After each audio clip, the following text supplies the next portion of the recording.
15 minutes on 3, the Cybermen are waiting for Doctor Who, but that's not before the Badots give Hollywood a critical tickle in Great Movie Mistakes. There was once a noble quest undertaken by Tomo and Ben, two hairy men from the Midlands, and Matthew, the painfully white. Bravely, they sought out motion picture mishaps, cinematic screw-ups, and filmic failures. They travelled as far as Odeon, and through the many caverns of view, but they have returned with their prey, captured on shiny golden rings, known as DVDs. Fine, I know they're not gold, but join them now as they celebrate great movie mistakes. Rotten Tomatoes. Oh, yes, please. My favourite. Think I'll stick to the popcorn. It's a movie review site. God, what uninformed slobs lying around giving their inexpert opinion on films. I hate that. Yeah, just imagine. Anyway, this section features films that are the darlings of the critics and rated most highly on IMDb, Rotten Tomatoes, that sort of thing. I hope it features my favourite film of 2013. What was that, Ben? Waterworld. Well, A, that was made in 1995, and B, it was Cobblers, mate. Actually, Tom, the Waterworld I'm referring to was a 15-minute clip on a rather niche premium website. Let's have a look at those mistakes. Looper is a clever and original time travel film. I say this because I actually understand it. But look at the gun. He cocks it. Now it's uncocked. Now he's cocked it again. Sounds like my weekend. Is that supposed to be smutty? No, I bought a gun. Oh. What the hell's going on out there?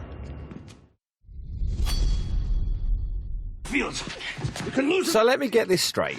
Bruce Willis and Joseph Gordon-Levitt are the same person? If that's the case, why is Bruce left-handed and Joseph right-handed? That's a damn fine point.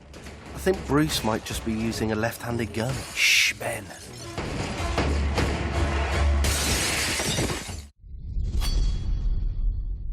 Let's play a game of Who's in the Truck? The kid and his mum! If only.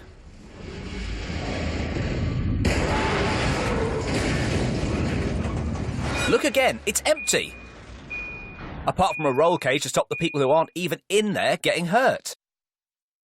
Clearly the director removed the child and actress before the crash, which, in terms of verisimilitude, is frankly irresponsible. I'm sorry. You never cared about her, and you never cared about us. Mud. An engrossing, heartwarming, modern fairy tale. Not about the cheesy glam rock group from the 70s. Nope, it's a film about mud. The mud in this scene magically disappears from that boy's trousers. It must be a fairy tale when you don't even need to wash your grubby kecks. You good, partner? End of Watch is a hard-hitting and intense movie set on 6/08/2011, which, being America, means it's the 8th of June. Nutters. But look here. Jake's paperwork says 8/19/12, a whole year in their future, and either the 19th of August or the 8th of Matthewy, the 19th month in my invented calendar. I'm angry you didn't include Benuary. No, Benber had more of a ring to it for some reason. Life of Pi. Beautiful cinematography, but terrible mistakes. This is an absolute disgrace. Look at the ship. Choppy waters. Indeed, Matthew. But has our boy Pi noticed? Somehow no. His bedroom is incredibly calm. Wait, that's supposed to be in the same ship. I know. Look at this girl in the bottom centre. Can you see a flower in her hair? Sir, I tell you, I cannot. Well, look again! Gadzooks! Ben, are you all right? Think so. Are you sure this is tea? Pac-Man? It's the nostalgically fun and sweet comedy Wreck-it Ralph. But there's nothing funny about this mistake. Nonetheless, we've included it. Oh, God, yeah. Felix. You're needed on it. Deanna's dress is shiny with leaves and flowers on it. Dance. Look again. It's a plain dress.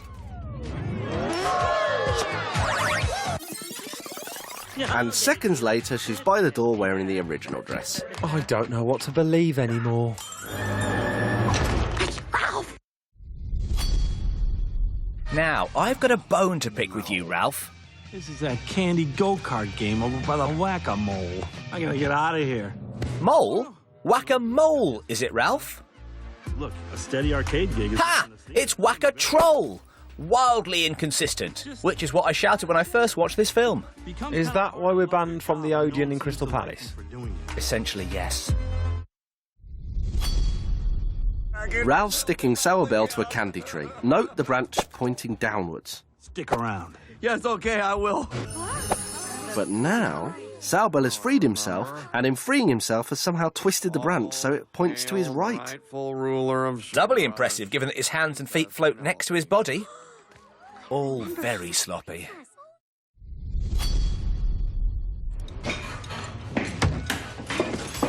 Is this Ryan Gosling starring as the Milky Bar Kid? No, Tom, this is the powerful and intriguing drama, The Place Beyond the Pines. Oh, that's a shame. He could have shared his stash of chocolate with the lady at the table behind him. Those plates the waitress just brought over have vanished. Anything you think I might want to know before I leave here? Hi guys, Ben here. I'd just like to remind everyone that not all films have to be intellectual.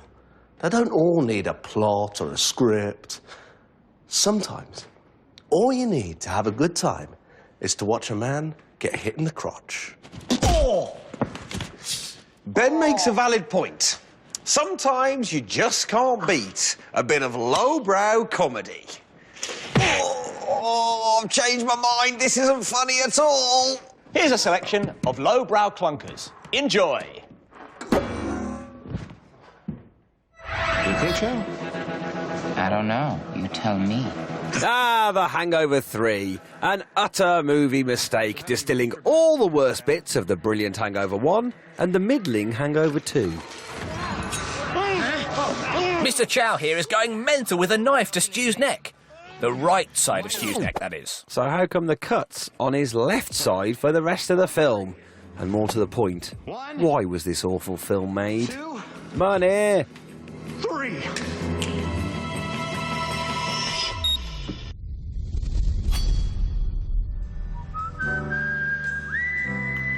Quick, guys, it's Zach Galifianakis, the best thing about The Hangover 3. Sorry, Matthew, the sound editors have ruined this scene for me. You see this saucy exchange of a lollipop? Oh, do I?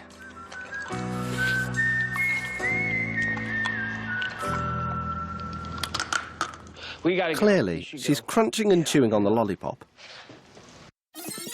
But there it is, whole again. I'll get it. Thanks a bunch, sound effects people. Are you in a library? It's the cast of the Wedding Crashers, doing a not as good film. Yeah, the internship wasn't exactly laugh out loud. This scene's funny, though, but not the way they intended. Check out the books behind them. They keep changing. And the red trolley disappears constantly. Much like my will to live whilst watching this film. Now, there's a lot of hate for Movie 43. That's because it's absolutely one of the worst films in the history of cinema. Oh, come on, it's got a great cast. Who were all essentially blackmailed into doing the film by the directors. Here's the actually very talented Anna Faris and Chris Pratt. Romantic. This is perfect. Julie, we've been together for over a year. 16 months and 2 weeks. And in that time, I've come to realize that you mean everything to me. Doug, you too. Julie and Doug. No, Ben. They call themselves that here, but on the credits, see? They're listed as Vanessa and Jason. I'd argue that's another great gag in a great film. I'd argue it's another misfire in a film that should have genuinely never been made. It's the unashamedly crude Ted. Marky Mark wants to prove he's all grown up since his time with the so-called Funky Bunch in the early 90s. But look, he can do up his tie and everything. And for further emphasis, he does it up again. Hanging around with a teddy bear isn't terribly adult. It's just a movie, Ben. And, OK, this is ridiculous. When Mila Kunis comes out of the shower, she has full makeup on. Down here. Not looking up your towel, swear to God. Not looking up your towel, not looking at your funny business. Hang on, Ben. There is a chance that she actually is that beautiful. Or that she's wearing waterproof mascara? Just let me talk first, all right? And then you can say whatever you want. Well, I'm marking it up as a mistake.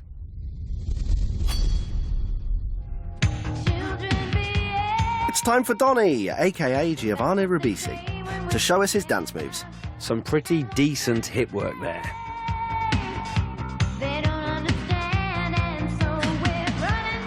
And now, thanks to his disappearing drink, he can use his arms. Beautiful.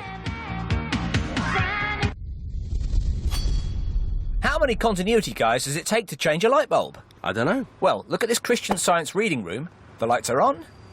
But once we're here with Mila in her car... Hey. They're off. Home alone, huh?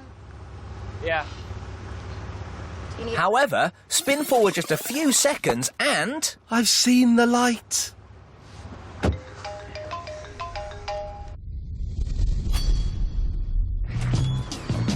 Okay, so, Swarka und Club F. It's mirth-filled fun-action comedy The Heat, starring Sandra Bullock and Melissa McCarthy. Whoa, Bullock's put on a lot of weight for this role. Respect. When hiring extras in your next feature film, try to make sure they're not identical triplets wearing the same costume, as can be seen in the background of this scene. Look at this guy. You're how pathetic everything. And now this fellow, same shirt and bag. And now this chap. Guys, I'm pretty sure they're the same person. Wow, Matthew. Wow. Now Shannon here hurls a watermelon at a criminal. Notice how it doesn't break. Matthew. Criminals are people too. I meant the watermelon, which is now broken up all over the place. A watermelon. A watermelon? Oh, hell no. See, I told you was the racist. Yeah, But not here. what's that make me? And that's your lot. See you soon for some more Great movie mistakes. Going big on Friday night here on 3 with Doctor Who on the way next. And then at 8, Big Boss Nev brings the Swansea festivities with the call centre Christmas. While at 9, top classy cinema with Anchorman, the legend of Ron Burgundy.